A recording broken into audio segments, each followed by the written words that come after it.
Italiano de Buenos Aires, docente autorizado del Instituto Universitario también del Hospital Italiano, expresidente de FASEM y de la Sociedad de Andrología y actual vicepresidente de SAEM, y como me mandó un mensajito, amigo de la casa. Así que, bueno, podemos empezar este Ateneo. Bueno, en principio, repito, muchas gracias por la invitación, ¿sí? Y yo voy a hacer la presentación y después tendremos lugar para discutir un poco el tema, que creo que tiene su aspecto polémico. Entonces, no se crean que esto es fácil. Estuve ensayando compartir pantalla en el que tenemos el Meet, sí. Y creo que me salió bien. ¿Se ve? Sí, sí. ¿Sí? Sí, capaz que tenés que apretar la copita para abrirlo. Pero no me deja. ¿Qué dice? Para evitar el efecto espejo, no comparta la pantalla completa ni la ventana de... ignorar. Ahí está.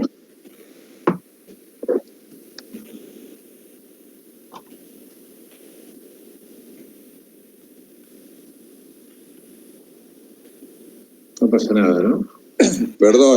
Perdón, o sea, yo lo uso el Meet habitualmente para dar las clases. Sí. Y hay que compartir pantalla completa, o sea, con el icono de pantalla completa no hay ningún problema. Ah, bueno.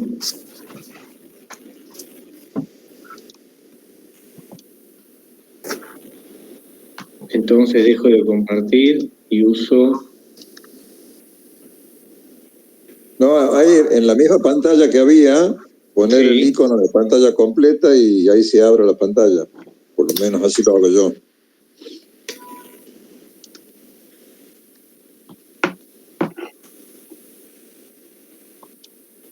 O sea, ahí abajo a la derecha, ahí está en ese icono. A veces tarda en responder. Ahí está, ¿sí? ¿Lo ven todos?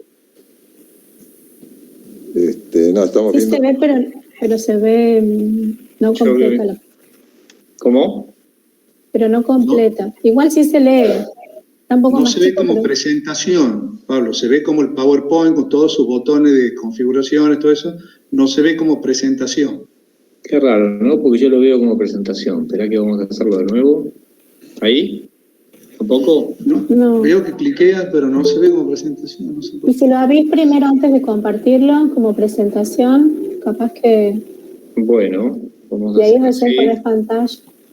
Dejo de compartir. Esperen un segundo. Lo abro. Lo que pasa es que cuando lo abrís... Cuando lo abrís, para poder ver el Meet, tengo que hacer escape.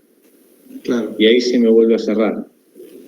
Y bueno, si no, dejarlo como estaba, Pablo, sí se lee, no hay problema. Bueno. Ya nos pasó en otro Ateneo esto, no sé.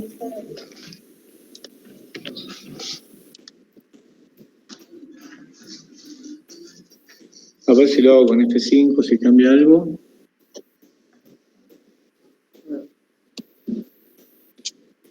Escuchame, pero y sí le pasa a Lucho Gómez Lasalle y que Lucho le abra la presentación. Pero igual sí se ve, capaz que... Lo que voy a hacer es agrandar... Ah, no, ahí no. Ahí no lo ven tampoco, ¿no? Yo lo veo como presentación, pero ustedes no. Bueno. ¿Lo ven seguro? Sí, se ve. Bueno. Entonces vamos a encargar el tema del abuso de andrógenos y ver algunos datos sobre históricos, algunos datos sobre efectos adversos y luego ver cómo podemos ayudar al que abusa de andrógenos, ¿sí? Empezamos con un caso clínico, que es un varón de 18 años que juega al rugby de forma competitiva y que nos consultó por ginecomastia izquierda de 2 meses de evolución, con desarrollo marcado de la masa muscular, una distribución pilosa normal, tensión arterial ligeramente elevada y una ginecomastia izquierda dolorosa retroareolar de 2 centímetros de diámetro y una ginecomastia derecha de 1 centímetro. Es decir, desde el punto de vista del examen físico era bilateral, él la percibía como simplemente izquierda, y un volumen testicular de 12 mililitros para un valor normal mayor de 15 mililitros. En realidad, digamos, cuando uno ve a un paciente así, enseguida piensa que por algunas características de presenta acá, es un paciente que consume. Estamos viendo la diana, Pablo, de presentación, no, ahí está. Ahí está la del caso, ahí está. Entonces, chico, para mí también. Sí, porque si no, sí. bien. Sí. Sí. Verso probable de la masa muscular, la tensión arterial levemente elevada, la ginecomastia y un volumen testicular bajo que hace pensar que tiene un compromiso espermatogénico, porque saben que más del 80% del volumen testicular está dado por espermatogénesis. Realmente hace sospechar que él recibía esteroides anabólicos androgénicos, ¿sí? El problema, muchachos, es que yo tengo muchas diapos ocultas. Ahí ven la del caso clínico. Sí. ¿Y ahora ven la que sigue que dice abuso de andrógenos o no? No. Ajá. Bien. Ahora sí. Ahora sí. Bueno. Van a ver varias diapos ocultas que yo voy a pasar sin decir nada, ¿sí? Porque es lo que aparece cuando no tenés ese modo de presentación. ¿Está? Bueno. Entonces, el abuso de andrógenos es el uso ilícito de andrógenos sin prescripción médica y sin propósitos médicos. Que esto hay que diferenciarlo del mal uso de andrógenos, que es cuando hay una indicación médica pero inadecuada. Por ejemplo, tratamiento con testosterona anti-aging, ¿no? Al uso ilícito se lo denomina doping, cuando es en la práctica profesional deportiva, o también lo pueden encontrar como dopaje por su traducción al español. Y lo que se estima es que aproximadamente 2/3 de los usuarios son fisicoculturistas no competitivos. Digamos, sujetos que ni siquiera tienen objetivos deportivos y que lo usan para mejorar su imagen, principalmente. Este es el fenotipo del paciente que abusa, el de la derecha. El de la izquierda es un fisicoculturista famoso previo a la era de los anabólicos. Entonces se lo considera como modelo del desarrollo muscular que puede lograrse con el ejercicio, con los ejercicios de fuerza, sin el consumo de anabólicos. Mientras que el de la derecha, claramente, si llega a nuestro consultorio, vamos a decir que abusa de andrógenos, ¿verdad? Bien, y este abuso de andrógenos se ve no solamente en hombres, sino también en mujeres. Y es una práctica que no es frecuente, ni que nos consultan. Yo hace poco tuve una consulta de una mujer que tomaba estanozolol, se separó, empezó a tomar estanozolol, ir a un gimnasio y desarrollar músculos, pero la verdad que no es una consulta habitual, pero sí la de los varones que consultan. Y creo que esto tiene que ver también con cuestiones culturales, digamos, de la cultura occidental, donde se ensalza la musculatura, digamos, desde tiempos muy antiguos. Esto es lo que está aquí es una escultura de Lísipo, en realidad es la reproducción de una escultura de Lísipo, donde se ve a Hércules, digamos, musculoso, mientras que esto es una escultura, la escultura más antigua que se conoce de Buda, donde no se muestra absolutamente ningún músculo. Y esto, viniendo a tiempos más modernos, específicamente en Estados Unidos, nos lleva también a 2 ejemplos de esto. Los 2 son actores. Uno es Arnold Schwarzenegger, que además fue después gobernador de California, y otro es Bruce Lee, donde se ve que Bruce Lee aparentemente no recibía anabólicos y Schwarzenegger sí. Entonces esto es algo que tiene mucho que ver con lo cultural y es lo que muchas veces motiva al uso, ¿sí? Este es un químico alemán, Butenandt, que fue el que aisló la testosterona en el año 1934.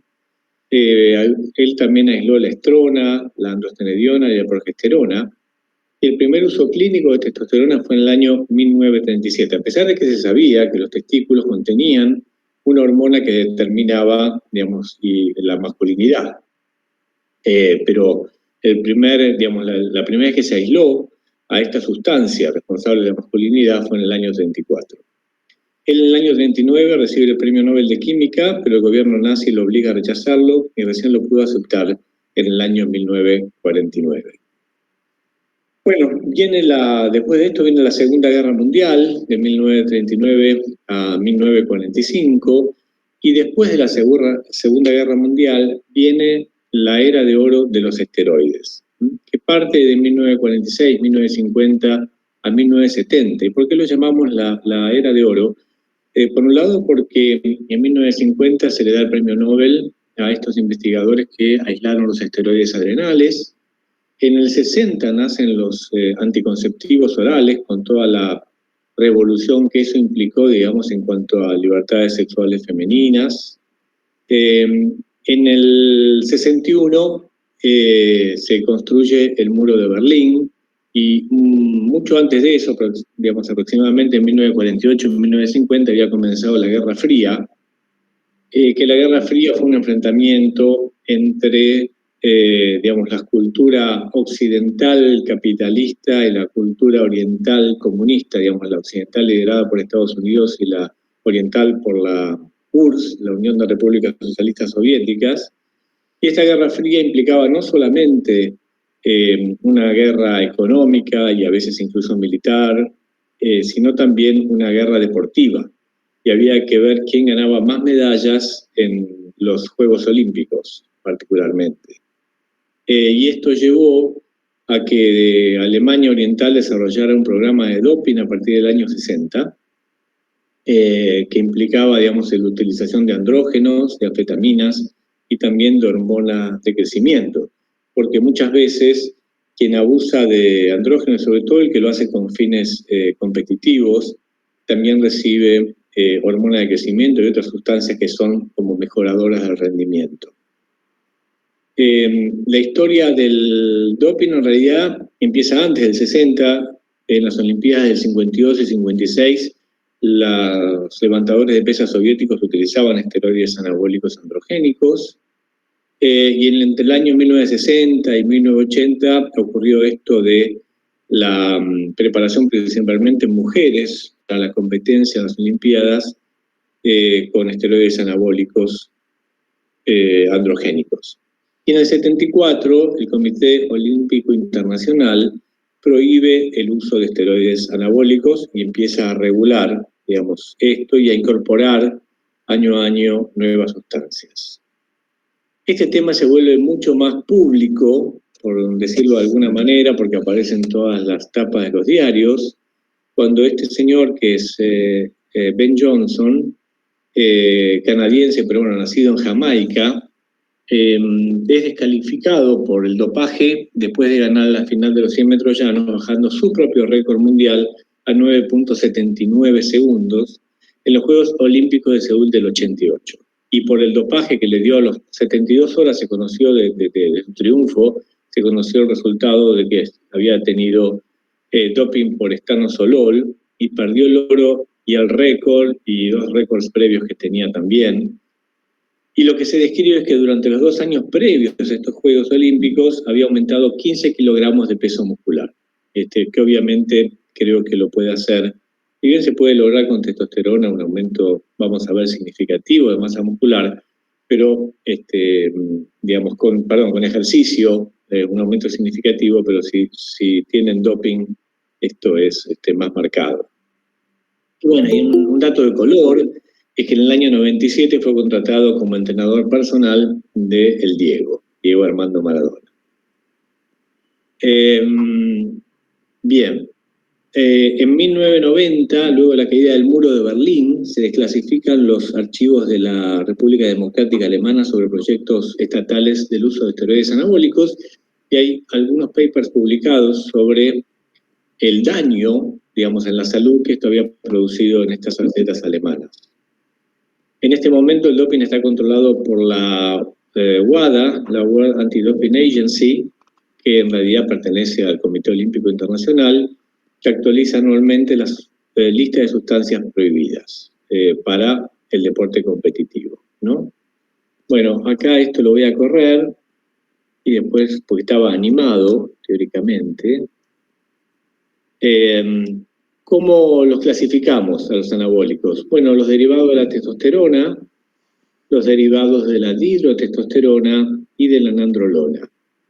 Los de la testosterona son los ésteres que indicamos habitualmente, como por ejemplo el testosterona de potro, el nevido. La metiltestosterona, que es por vía oral, es un 17-alfa-alquilado, tiene una modificación de la molécula que le permite su absorción oral. Ustedes saben, si damos nosotros testosterona cristalina por boca, se absorbe, pero el primer paso hepático la destruye. Entonces se modifican las moléculas de testosterona para que no sea metabolizada en el hígado. Y estos son los más peligrosos, ¿sí? Los que se reciben por vía oral. La boldenona, que es intramuscular, que es el equipoise, en realidad, porque en realidad es un anabólico que se le da a los caballos, equino, ¿sí? Es un anabólico equino que yo tuve pacientes que iban a buscarlos al hipódromo de San Isidro. Y por supuesto que no está aprobado en humanos ni autorizado en humanos. Estos que derivan de la testosterona se aromatizan a estradiol. Después los derivados de la dihidrotestosterona, el más conocido es el estanozolol, pero también se utiliza la oxandrolona y la oximetolona. Y después están los derivados de la nandrolona, como por ejemplo el decanoato de nandrolona, que es el decadurabolín, que se da por vía intramuscular, que estaba disponible incluso en las farmacias de Buenos Aires y que nosotros utilizamos hace tiempo, ya hace años, para producir efecto anabólico en mujeres con osteoporosis que tenían bajo recambio, digamos, bajo remodelado óseo. Entonces, como anabólico óseo, dábamos el decadurabolín, que les digo que funcionaba bien, ¿sí? Yo tengo con eso una pequeña anécdota. Veíamos en ese momento a pacientes de PAMI en el hospital, y una señora a la cual le di 25 miligramos mensuales de decadurabolín, volvió a los 3 meses y me dijo: doctor, usted me sacó del coro. Y yo no le entendía por qué me decía que saqué del coro. El tema es que habían actuado la nandrolona sobre su voz, sus cuerdas vocales, y le había cambiado la voz. Así que bueno, yo dejé de utilizarlo y ya nadie lo utiliza como anabólico óseo, en principio. Bueno, la trembolona, que se parece, digamos, y todos estos se parecen a la progesterona y tienen como, digamos, como una característica que son los que tienen más relación anabólica androgénica, es decir, buena acción anabólica con poca acción androgénica, y por eso en general son los que más consumen las mujeres. Ustedes saben que hay páginas y páginas sobre esto, donde los diferentes abusadores de andrógenos se recomiendan qué hacer y qué recibir. Y esto es un texto que saqué de una de las páginas que dice: no importa lo que pienses acerca del Dianabol, del Parabolan, del Anadrol, Finachet y otros, cuando se trata de fuerza, masa muscular y rápida ganancia de peso, la testosterona sigue siendo la reina del camino. O sea que se valora mucho el uso de la testosterona en dosis mucho más altas que las que nosotros indicamos fisiológicamente. Bien, y aquí ven una estadística sobre cuál es la que más se usa, y evidentemente la testosterona se lleva los premios en ese sentido. En segundo lugar, la metiltestosterona. En tercer lugar, la trembolona. Y en cuarto, la nandrolona, que es el decadurabolín. Y en quinto podemos ubicar aquí, en este triángulo amarillo, al estanozolol, que es uno de los que nosotros, por lo menos acá en Argentina, donde no tenemos estadísticas de uso, es uno de los que más se consumen. Cuando los pacientes nos cuentan qué es lo que reciben, el estanozolol yo creo que está en seguro primero o segundo lugar, cabeza a cabeza con la testosterona. Bien. La modalidad de uso habitual es en forma de planes, en periodos de 6 a 12 semanas, con intervalos de no uso para recuperarse de la desensibilización, pero no está demostrado, digamos. Lo que quienes abusan de andrógenos suponen es que con el uso, digamos, permanente o prolongado, uno tendría un down regulation de los receptores de andrógenos. Pero esto no es así. Incluso algún trabajo dice que hay mayor sensibilización con el tiempo. Usan varios andrógenos combinados, eso se llama stacking. Lo más habitual para nosotros es ver que usan la testosterona intramuscular con el estanzolol, en un esquema piramidal con un comienzo y descenso gradual en estos planes, y utilizan dosis 10 a 100 veces las dosis recomendadas. Llegan a utilizar, nosotros damos 250 miligramos de testosterona cada 3 semanas o cada mes como reemplazo, y llegan a utilizar hasta 2 gramos, digamos, o sea, hasta 9 ampollas, 8 ampollas de testosterona por mes, ¿sí?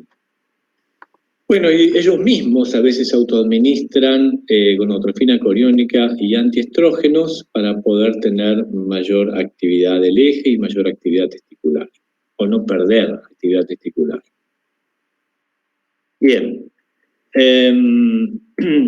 Las motivaciones principales en el abuso, para uso no competitivo, son justamente el aumento de la resistencia física, le permite volver al gimnasio al día siguiente y seguir entrenando intensamente, disminución del tiempo de recuperación, entonces pueden entrenar más frecuentemente, lograr una imagen de físico-culturista y aumento del tamaño y fuerza muscular. Y lo que yo digo es que lo logran.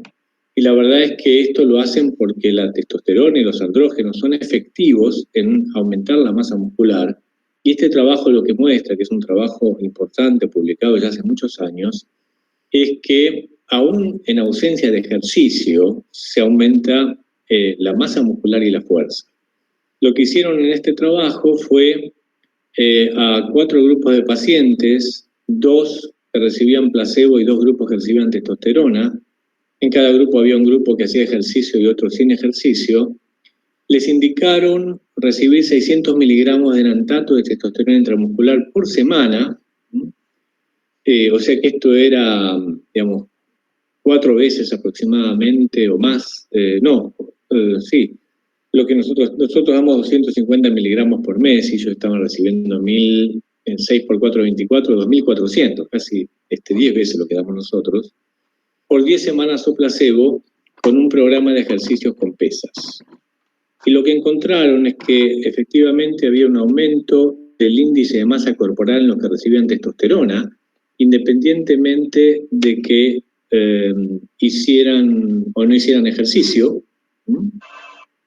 Y además encontraron un aumento del área del tríceps, o sea, aumento de la masa muscular, concretamente, en quienes recibían testosterona, sin realizar ejercicio, que fíjense que el aumento de esta masa muscular era mayor que aún los que recibían placebo y hacían ejercicio.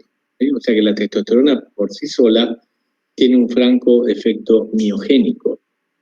Y también aumentaba la fuerza muscular. Menos que aquellos que hacían ejercicio sin testo, pero aumentaba la fuerza muscular. Entonces la testosterona sola, sin ejercicio, aumenta la masa y aumenta la fuerza muscular también. ¿Por qué? Porque tiene un efecto que promueve la diferenciación de las células madre mesenquimáticas pluripotenciales hacia la línea muscular e inhibe su diferenciación hacia la línea adipogénica. ¿Sí? O sea, aumenta claramente la masa magra en detrimento de la masa grasa, es decir, cambia la composición corporal. Bueno, saben que se obtiene por mercado negro, esto lo paso que es como se detecta en el laboratorio. Bueno, la pregunta es cómo hacemos para detectar el abuso. Habitualmente vienen y nos cuentan que están utilizando andrógenos y vienen por su efecto adverso, esto es lo más, digamos, lo habitual, ¿sí? Por supuesto que, como decía antes, si aparece este paciente en el consultorio, casi monstruoso, diría yo, vamos a pensar que recibió esteroides anabólicos androgénicos, ¿sí? Pero bueno, en general lo detectamos también por los efectos adversos más frecuentes, ¿no? Que es el acné de aparición tardía, troncal más que facial, la ginecomastia, la alopecia androgenética, el desarrollo marcado de la masa muscular, infertilidad o, como puse abajo, disminución del volumen testicular, que nos marca la disminución de la espermatogénesis, o la disfunción sexual, que aparece luego de la suspensión y suele ser reversible. Pero bueno, a veces nosotros recibimos a los pacientes que vienen a consultar. Por ejemplo, yo tuve un paciente que consultó por azospermia, un paciente de Entre Ríos que consultó por azospermia, y que cuando le pregunté si recibía anabólicos, me dijo que no, que lo había recibido mucho tiempo antes, pero que ahora estaba recibiendo un preparado que era en realidad para recuperarse más rápido del ejercicio, y que ese preparado era un preparado norteamericano de Estados Unidos, y todos creen que como viene de Estados Unidos es bueno, digamos. Y hay todo un listado de suplementos en los cuales no figura en la etiqueta la presencia de anabólicos, que contienen anabólicos y que los pacientes creen que no lo están recibiendo. Y este hombre, yo le dije, mira, suspende eso, porque yo creo que esa sustancia que contiene, que no sabemos cuál es responsable de azospermia, porque debe tener efecto anabólico, androgénico, y efectivamente suspendió y mejoró el espermograma. Ahora, digo esto porque muchas veces vienen con este relato, digamos, ¿no? Que ellos mismos se creen de que lo que están recibiendo no tiene andrógenos, y sin embargo a veces están incluso en la etiqueta con nombres de fantasía. Entonces creo que tenemos que detectarlo muchas veces a partir de los síntomas que el paciente lo trae a la consulta. Bueno, nuestro paciente tenía LH y FSH bajas, tenía una testo baja de 0,5. Este paciente además era hijo de un médico del hospital. Tenía una SHBG baja de 13, ¿no? Y un HDL muy bajo, que un HDL de 15. Estos HDL tan bajos, menores de 20, en general se ven en estos pacientes que reciben andrógenos por vía oral. Metiltestosterona, estanosolol, etcétera, bajan el HDL a este nivel, y a veces nos permite detectar que el paciente sigue recibiendo por vía oral andrógenos, ¿sí? Y tenía también alterado el hepatograma, con aumento de TGO y TGP. Lo que lo trajo él a la consulta específicamente fue la ginecomastia. Y no se quejaba teóricamente de otra cosa. Y el paciente ahí nos cuenta después que recibimos los resultados, que había utilizado estarosolol 20 miligramos por día y testosterona 250 miligramos por semana, como le indicó un médico a un compañero de rugby. O sea, que ni siquiera era algo que a él le había indicado específicamente algún profesional, ¿sí? Saben que esto se consigue por mercado negro, ¿sí? Hay estadísticas en Estados Unidos que muestran que más del 60% del mercado de andrógenos es mercado negro.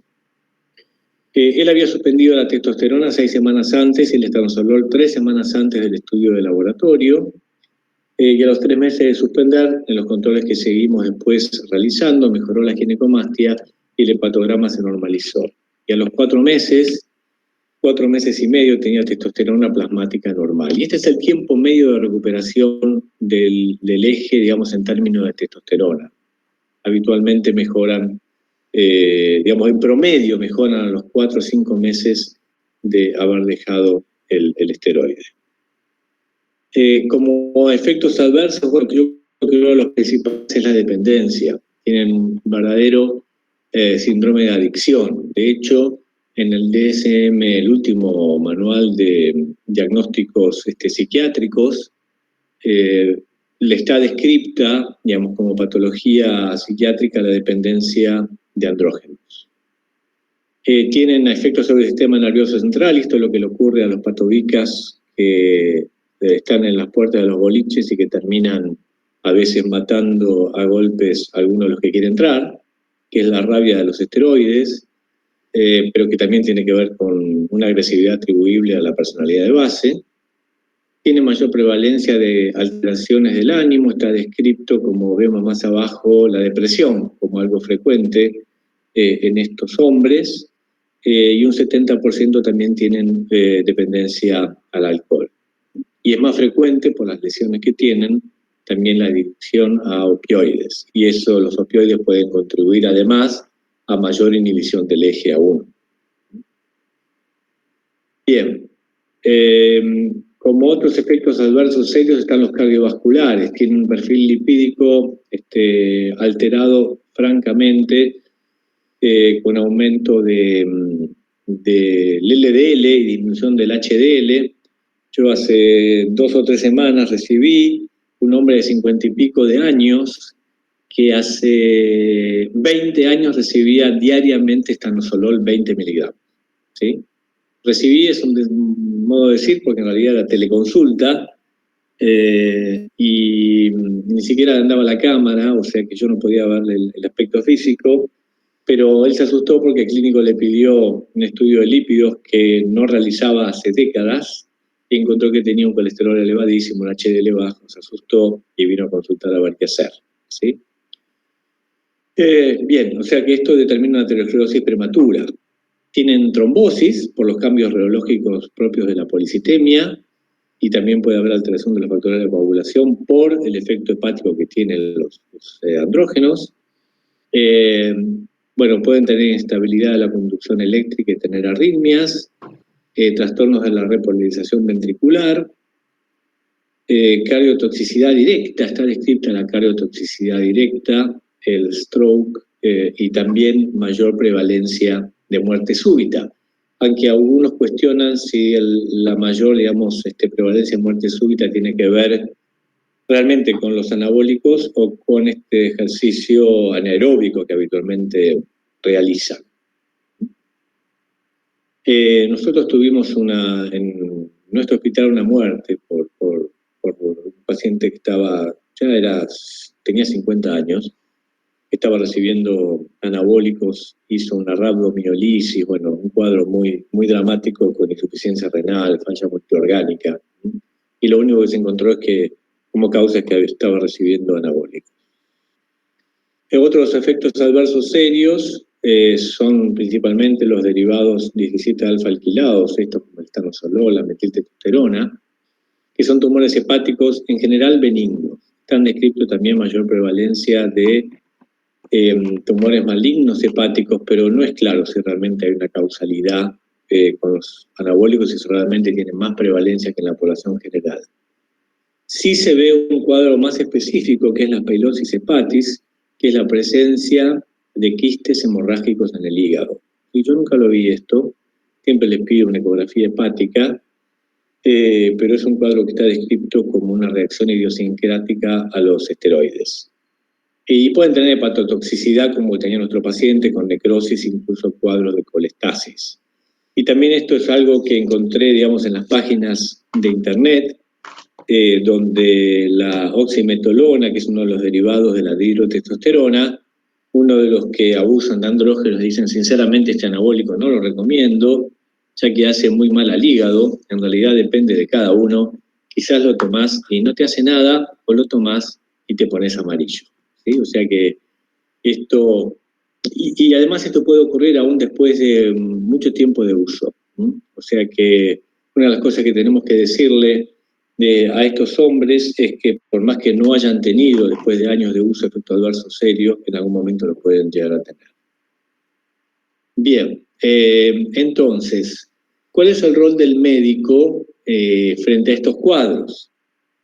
Por un lado, recomendar la suspensión de los andrógenos, por cierto, investigar la presencia de efectos adversos, esto pedimos un hepatograma, palpamos los testículos para ver si hay disminución del volumen testicular, pedimos una ecografía hepática, un perfil lipídico, y bueno, evaluamos esto y evaluamos por supuesto el perfil hormonal.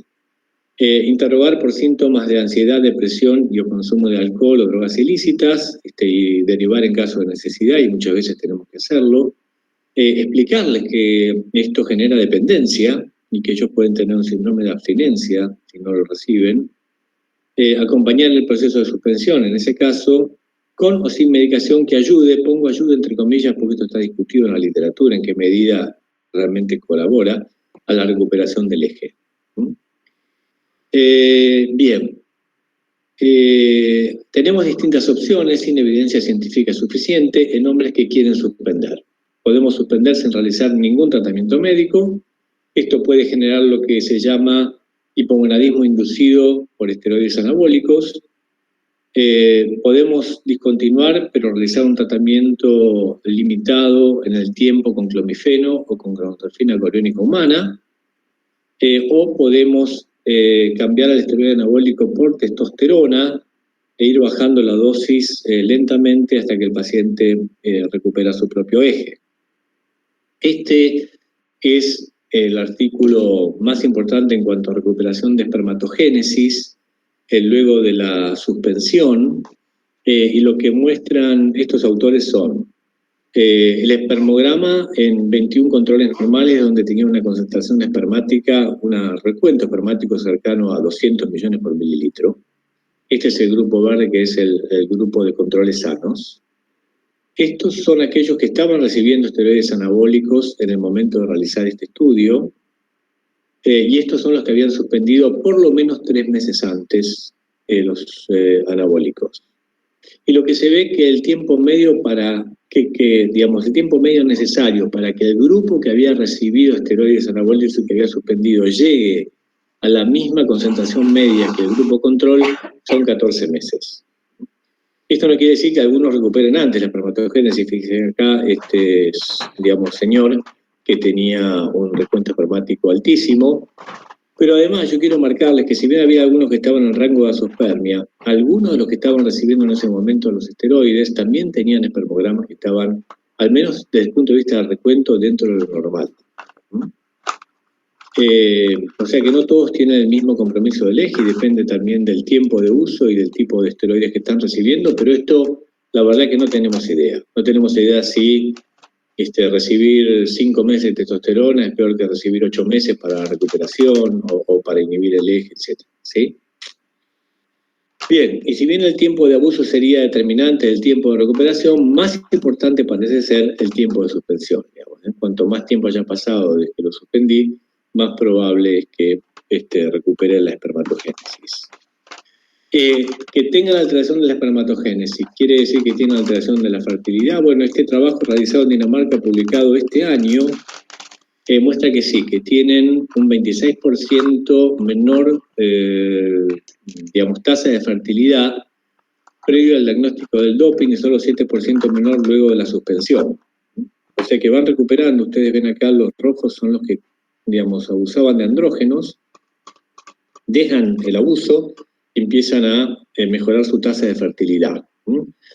Como dato de color les digo que este es un estudio danés, que los daneses desde el 2006 hacen control periódico en los gimnasios, ellos lo llaman los lugares de fitness, van a controlar el doping, y si encuentran el doping positivo, suspenden la posibilidad de entrenamiento en gimnasios por 2 años, no pueden ingresar a los gimnasios por 2 años.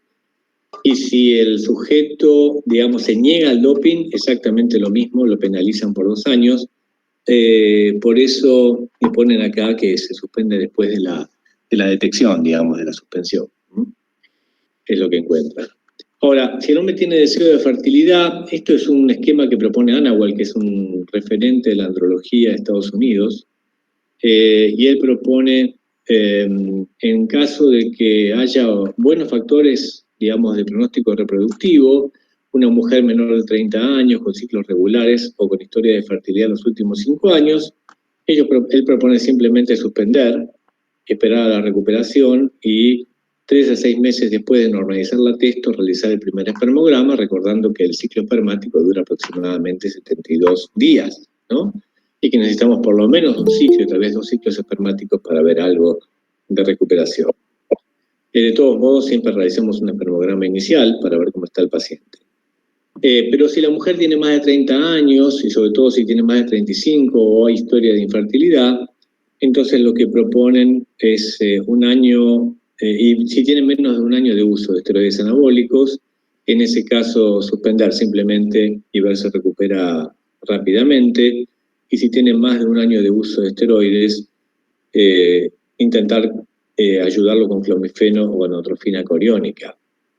Lo cierto es que cuando estos hombres llegan al consultorio por temas de fertilidad, es difícil que uno pueda retener al paciente si no le propone algún tratamiento de estímulo.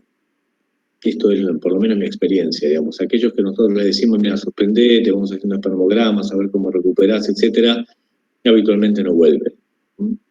Entonces este es un dilema un poco ético, porque el clomifeno, el clomifeno no es algo que esté, digamos, es una indicación off-label, digamos, ¿sí? Y la HCG en este caso, de alguna manera también. La recuperación de los niveles endógenos de testosterona depende, como decíamos, de la dosis utilizada y del tiempo de exposición a los anabólicos. Con el uso de dosis suprafisiológicas, la recuperación del eje puede llevar semanas o incluso meses, pudiendo ser incompleto. Y esto yo dudo de que realmente sea incompleto. No tenemos estudios que hayan medido la testosterona en estos hombres previo al uso de los esteroides y después del uso de los esteroides. No hay estudios, digamos, de ese tipo. Con lo cual, que no lleguen a tener testosterona normal después de que dejaron los esteroides, a pesar de que hayan pasado 2 años, puede ser porque el paciente tenga alguna deficiencia, algún cuadro de deficiencia de andrógenos y que tenemos que investigar, ¿sí? Esto está demostrado, sí, no se rían, en caballos pura sangre, que les medían testosterona antes del uso de del uso anabólicos y después del uso anabólicos, y encuentran que no llegan al mismo nivel de testosterona, y en algunos hicieron biopsias testiculares que muestran que tiene una disminución de las células de Leydig. Pero bueno, no está demostrado en humanos.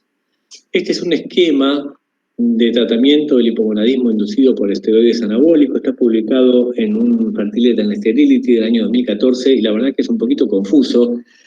Simplemente decirles que les da testosterona durante un mes, digamos, cuando suspenden los anabólicos, después de realizar laboratorio de control. Le dan clomifeno, 25 miligramos día por medio, durante 10 semanas, y después bajan a 12,5 miligramos. Y si ven que al mes, digamos, de haber recibido, digamos, en realidad los 2 meses de estar recibiendo el clomifeno, no tienen buena respuesta, les agregan también gonadotrofina coriónica. ¿Sí? Yo creo que la verdad que no es un esquema, nadie ha demostrado que este esquema sirva, ellos lo ponen en una revisión, como una propuesta, pero no es que lo hayan utilizado y demuestren los resultados. Así que creo que esto es también algo relativo, y creo que lo que más vale de este esquema es lo que ellos sostienen del uso del clomifeno. El clomifeno, entonces, es un modulador receptor de estrógenos, y saben que actúa a nivel hipotalámico, inhibiendo, digamos, el feedback negativo estrogénico, y de esa forma estimulando la producción de gonadotrofinas. No está indicado para uso prolongado. Las dosis máximas son de 100 miligramos día por medio, tiene una vida media de como 5 días. Y como efectos adversos podemos pensar en la trombosis, sobre todo está descrito esto en mujeres, la trombosis por clomifeno. Lo que propone también Anawalt es utilizar 6 a 12 meses de clomifeno. Yo creo que esto depende de la respuesta que tenga el paciente, por supuesto, ¿no? Que si tiene una respuesta más o menos rápida, no es necesario administrar más que el tiempo de respuesta que nos lleva. El objetivo es llevar a concentraciones de testosterona a la mitad superior del valor normal, y el esquema que él propone es utilizar 25 miligramos día por medio por un mes, y si no se llega a ese objetivo de testosterona, aumentar a 50 miligramos día por medio, y nuevamente, si al mes no estamos en el rango objetivo, aumentar a 100 miligramos día por medio. Y una vez alcanzado el objetivo, reducir de a 12,5 miligramos por mes, digamos, hasta suspender. 12,5 miligramos día por medio, y y reducirle a 12,5 miligramos por mes hasta suspender. El tratamiento con... una de las cosas que también busqué, porque el sábado cuando presenté esto preguntó Pablo Costanzo si había alguna descripción sobre el efecto de la administración crónica de clomifeno sobre la masa ósea, y lo que encontré es en estudios animales donde se ve que el clomifeno sería estimulante del hueso, ¿sí? O sea que no actuaría como antagonista, como en el hipotálamo, sino como agonista en el hueso. Y de hecho después recordé también, y no sé si es la experiencia de ustedes, que las mujeres posmenopáusicas que reciben tamoxifeno por cáncer de mama, la masa ósea se mantiene y aparentemente el tamoxifeno ayuda al mantenimiento de la masa ósea, ¿sí? O sea que tienen, por supuesto, son moduladores del receptor de estrógeno que pueden actuar en forma distinta a nivel central que a nivel periférico. Bueno, la gonadotropina coriónica saben que la utilizamos porque tiene 80% de homología con la LH, entonces estimula la célula de Leydig. Lo que se propone es el uso de 1000 a 2000 unidades subcutáneas 2 a 3 veces por semana, que es la misma dosis que utilizamos en la estimulación gonadotrófica de un paciente que tiene un hipogonadismo hipogonadotrófico por un tumor hipofisario, por tratamiento de tumor hipofisario que busca fertilidad. La dosis es muy similar. El objetivo es tener una testosterona en rango normal, y la pregunta es si al mismo tiempo no hay que administrar FSH o clomifeno, porque la HCG suprime tanto LH como FSH, ¿sí? Y nosotros necesitamos FSH para tener una espermatogénesis cuantitativamente y cualitativamente normal. Esto lo estamos planteando para pacientes que buscan fertilidad, ¿sí? Y no hay estudios que comparen la respuesta espermatogénica ni la fertilidad con clomifeno versus HCG. O sea que no sabemos si una cosa es mejor que la otra. Incluso la literatura dice, hay una revisión muy reciente, publicada en el 2021 en un Endocrine Review, de un investigador australiano que se llama Handelsman, que escribe mucho sobre esto, que él dice que nadie ha demostrado que esto sea mejor que no dar nada, digamos, y que la suspensión solo alcanza para que recuperen espermatogénesis, en el mismo tiempo que el que uno da clomifeno o HCG. Pero bueno, esto está discutido y no hay demostración. Y los hombres que no quieren suspender, y con esto estamos terminando, yo creo que esto es algo que podemos discutir, podemos rechazar la posibilidad de seguimiento, como si fuera un capricho del paciente no querer suspender, o hacemos seguimiento para prevención y eventual control de daño, así lo llamo yo, ¿sí? Tenemos que a estos hombres explicarles los riesgos que ya describí, y eventualmente también propone Anna Wald darle testosterona en dosis suprafisiológicas, 2 veces superiores a las suprafisiológicas, con disminución progresiva de la dosis a lo largo de varios meses. Y yo me pregunto si esto es válido. Por un lado no parece ser lícito, es una indicación absolutamente off-label, pero yo me quedé pensando en qué hacemos, por ejemplo, cuando un paciente recibe corticoides en dosis suprafisiológicas por cualquier problema de salud. Nosotros lo que hacemos es disminuir muy lentamente para que no tengan el síndrome de abstinencia de los corticoides, y entonces si esto no es lo mismo, ¿no? Porque esto es un síndrome de abstinencia de andrógenos, está incluso, como les decía, en el DSM-5, creo que es la última edición, y bueno, yo creo que lo tenemos que pensar también en este sentido, que estamos tratando con un paciente que tiene una dependencia, que yo creo que tendríamos que trabajar paralelamente con el equipo de salud mental, ¿no? Y entonces, como consideraciones finales, específicamente sobre cómo podemos ayudarlos, no contamos con suficiente cantidad de estudios controlados que nos permitan decir si el tratamiento post-abuso de andrógenos es más efectivo que la vigilancia activa. Es posible que la administración reglada de testosterona exógena haga más tolerables los síntomas y temores a la suspensión de estrógenos, de esteroides anabólicos.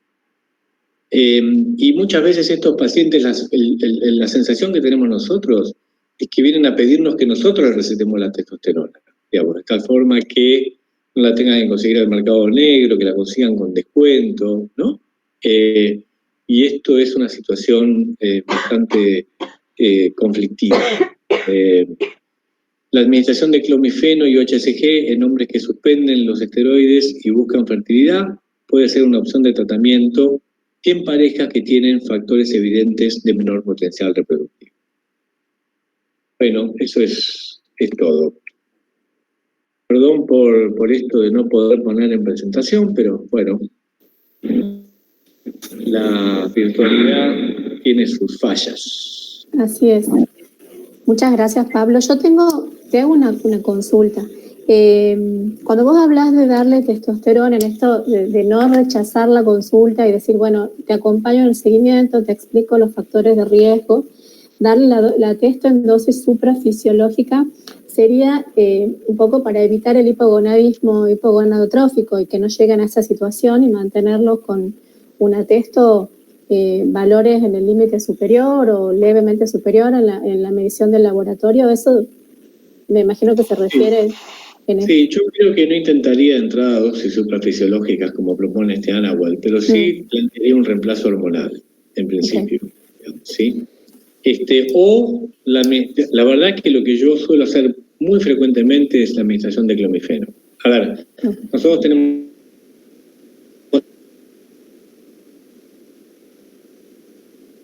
experiencia en ¿sí? 3 meses, 6 meses. Esto es lo que hacemos con otros problemas de salud en andrología. El clomifeno, yo la verdad es que suelo recurrir al clomifeno, empiezo con medio y voy chequeando. Pero en ese caso sería un paciente que quiere buscar fertilidad o que quiere suspender. Los que no quieren suspender y que nos consultan, ahí vos decís que podríamos plantearle esto de ofrecer la testosterona. Sí, ofrecerle la testosterona. Para que no se pongan hipogonádicos, a eso me refiero. Claro, con los controles adecuados, y diciéndole que vamos a bajar la dosis lentamente, digamos, disminuiremos lentamente las dosis progresivamente, para ver si ellos pueden bancarse la suspensión. Bien. ¿Puedo hacer una pregunta? Sí, perdón. Sí, Luis. ¿Puedo hacer una pregunta? Perdón. Sí, Luis, por favor. Pablo, vos mostraste ahí en los casos de suspensión o sea, en el caso de que el paciente no quiera suspender la testosterona. Por lo que vos presentaste al final, yo deduzco de que la nandrolona tendría como efectos anabólicos con poco efecto androgénico y de paso evitarías la conversión de la testosterona a estrógenos. Eso es lo que entendí con la primera parte de la presentación.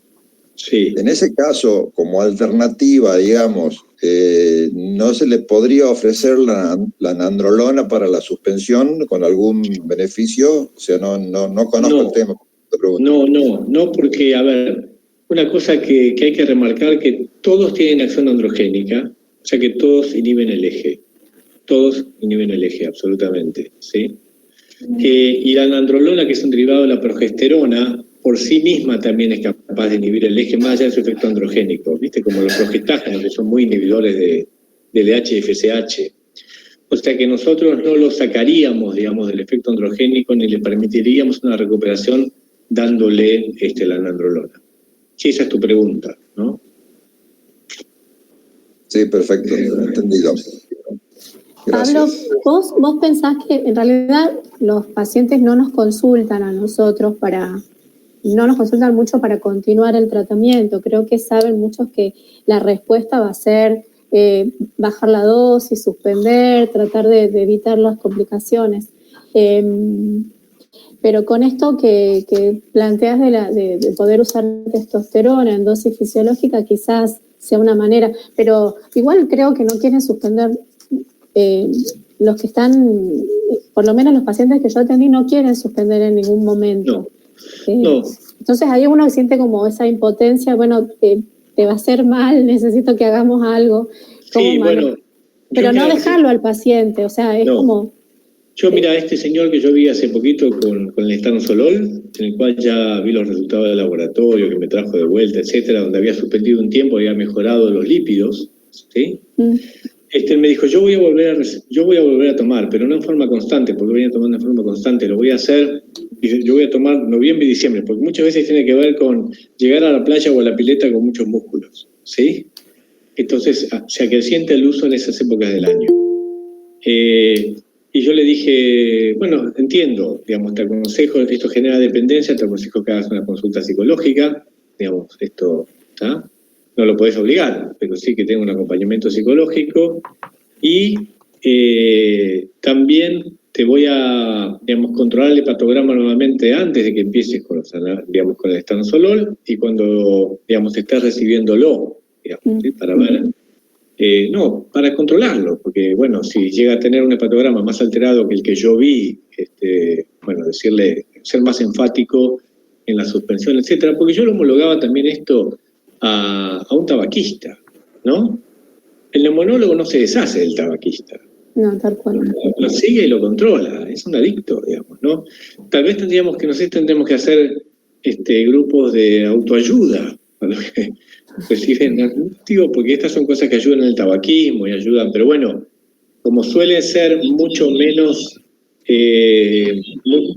evidente socialmente el uso de anabólicos, es más difícil, ¿no?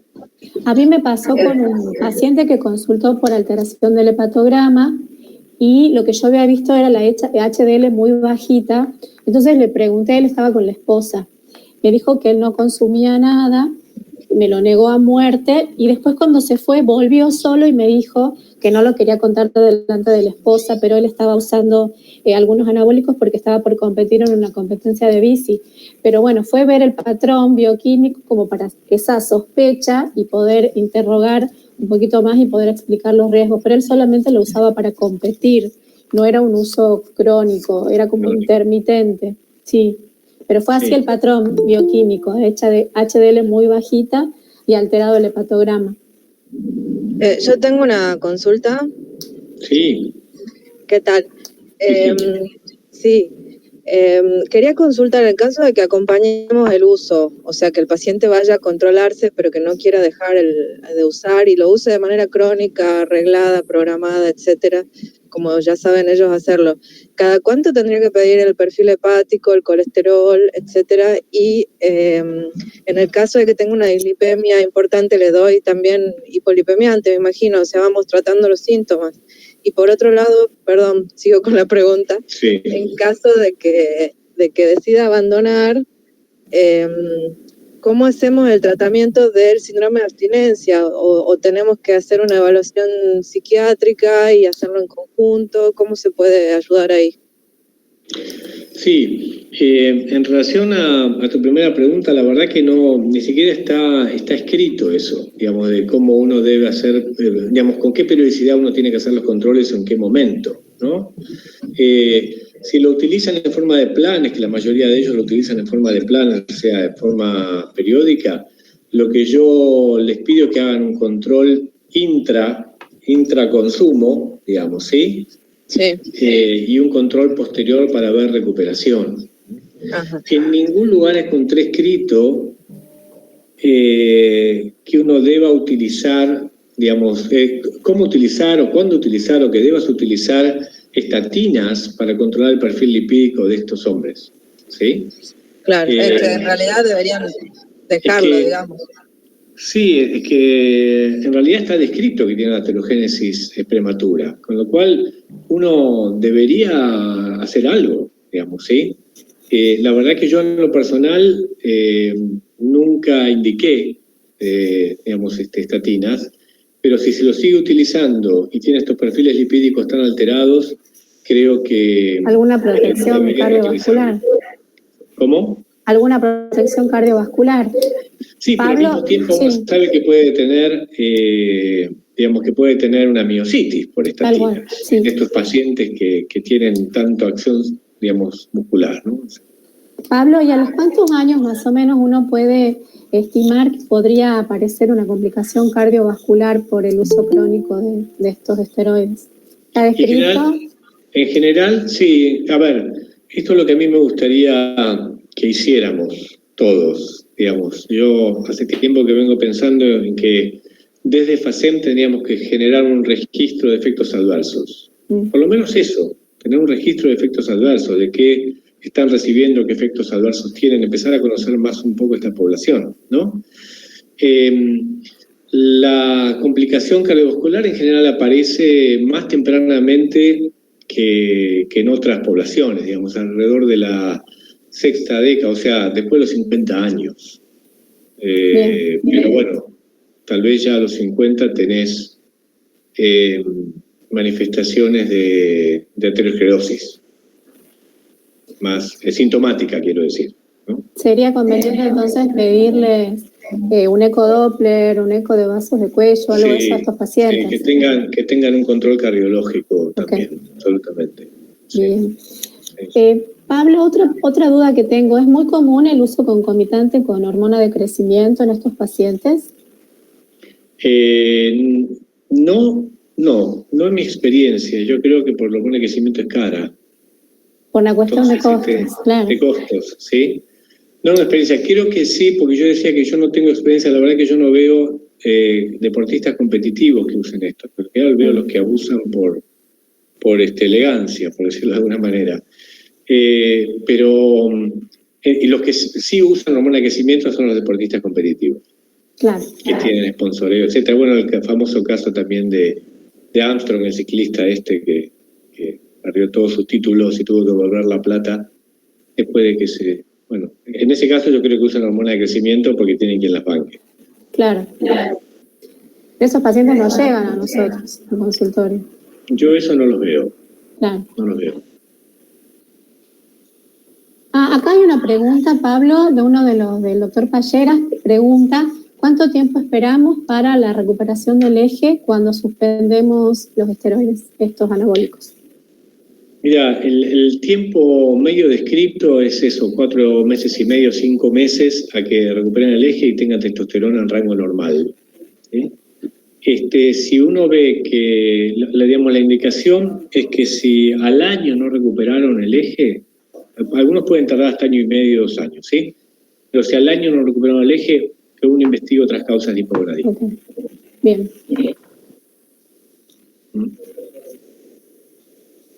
Bueno, no sé si hay más preguntas, si alguien tiene algo para consultar. Le estamos sacando el jugo a Pablo. No. Bueno, espero que le sirva.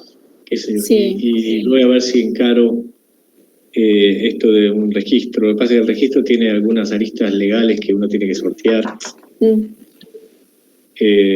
Pero me parece que tenemos que, por lo menos, como no se pueden hacer estudios controlados con estos hombres, porque no le vas a dar estanozolola a alguien para ver qué pasa con su espermatogénesis, no sé, lo que fuera. Creo que al menos uno tendría que poder tener registro de efectos adversos y conocer un poco más a la población y responder algunas de las preguntas que ustedes hacen, ¿no? ¿Qué pasa con su... digamos, qué hacemos con su perfil lipídico, si podemos encarar algo con esto? Bien. Bueno, te agradecemos un montón. Acá hay mensajes de felicitaciones de todos por la charla. Un gusto, un placer tenerte como nuestro disertante hoy. Así que bueno, estamos en contacto, Pablo. Muchísimas gracias. En este caso faltaron las empanadas tucumanas, pero... Y es que a la siesta está difícil. Te esperamos con empanadas. Vinito y empanadas, seguro. Eso. Martín, vos también podés venir.